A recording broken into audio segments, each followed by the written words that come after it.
मेरा नाम विकास है। ये घटना मेरे साथ आज से 4 साल पहले हुई थी।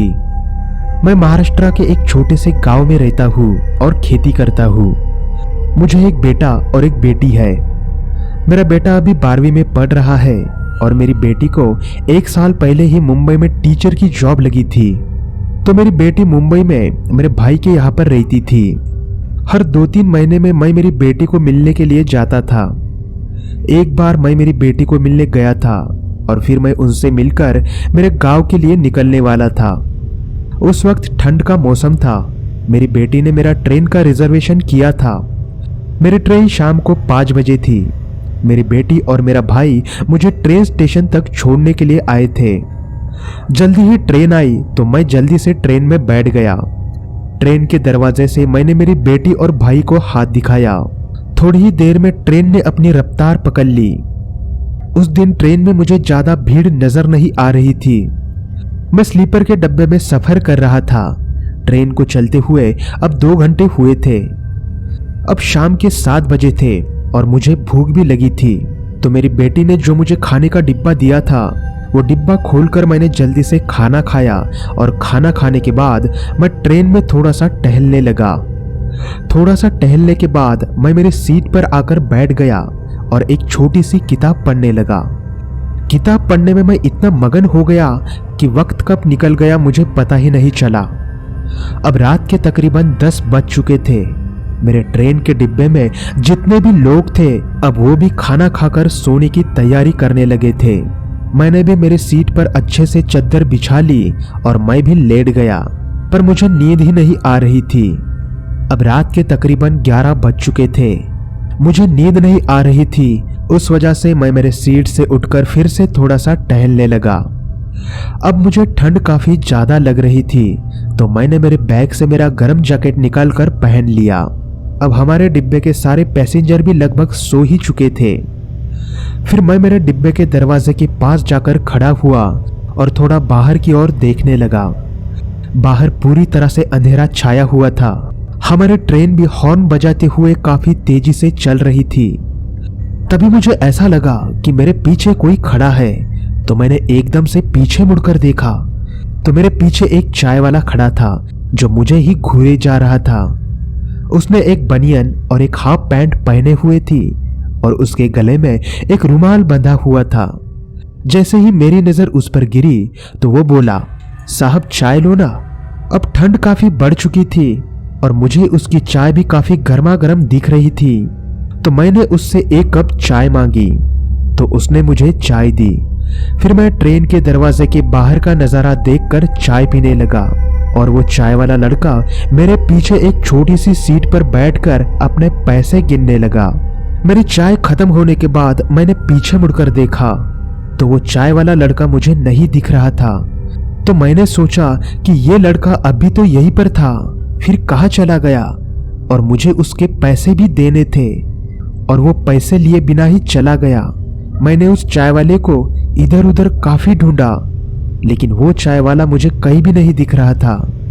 फिर मैं हताश होकर मेरी सीट पर आकर बैठ गया। लेकिन मुझे बार बार एक ही सवाल सता रहा था कि आखिर वो चाय वाला मुझसे बिना पैसे लिए ही कहाँ चला गया। मैंने फिर से उसे डिब्बे में ढूंढना शुरू किया लेकिन वो चाय वाला मुझे कहीं भी नहीं दिख रहा था। थोड़ी ही देर में ट्रेन एक स्टेशन पर रुकी। मैंने जब घड़ी में देखा तो अब रात के 12:15 हो चुके थे।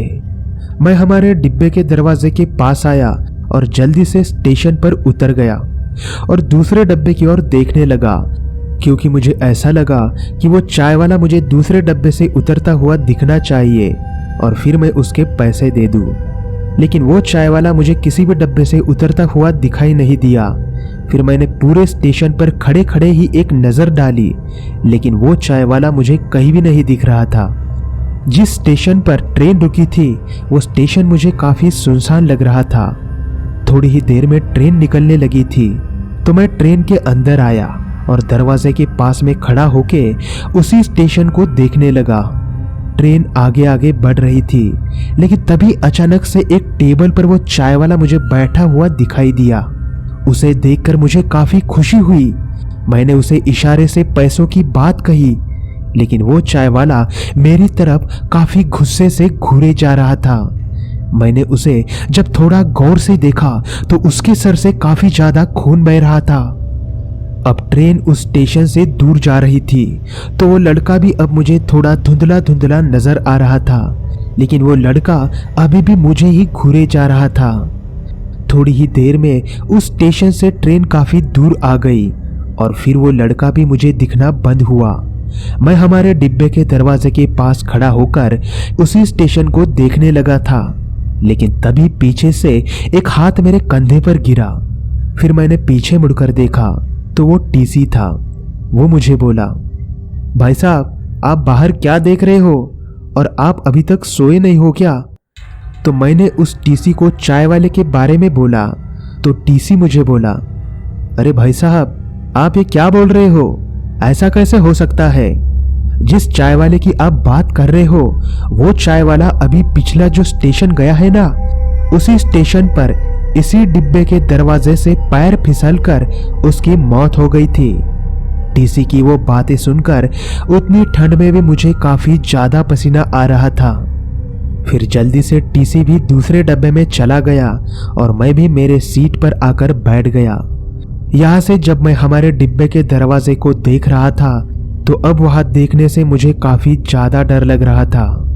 दोस्तों, आप में से बहुत सारे लोग हैं जो सिर्फ कहानी सुनते हैं लेकिन लाइक और सब्सक्राइब नहीं करते हैं। तो दोस्तों, ऐसा मत कीजिए। आपने अगर लाइक और सब्सक्राइब किया तो मुझे थोड़ा अच्छा लगेगा, मतलब मुझे मेरे मेहनत का फल मिलने जैसा लगेगा। दोस्तों, एक वीडियो बनाने के लिए बहुत ज़्यादा मेहनत करनी पड़ती है और आपके लिए उतना ही आसान है एक लाइक का बटन दबाना।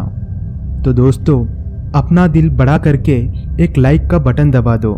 और हाँ, आप में से कई सारे लोग ऐसे भी हैं जो लाइक और सब्सक्राइब भी करते हैं, उनके लिए दिल से थैंक्स। और हाँ दोस्तों, अगर आपके पास कोई खौफनाक या डरावनी कहानी हो तो आप मुझे मेरे ईमेल आईडी पर भेज सकते हो। मेरा ईमेल आईडी मैंने डिस्क्रिप्शन बॉक्स में दिया है।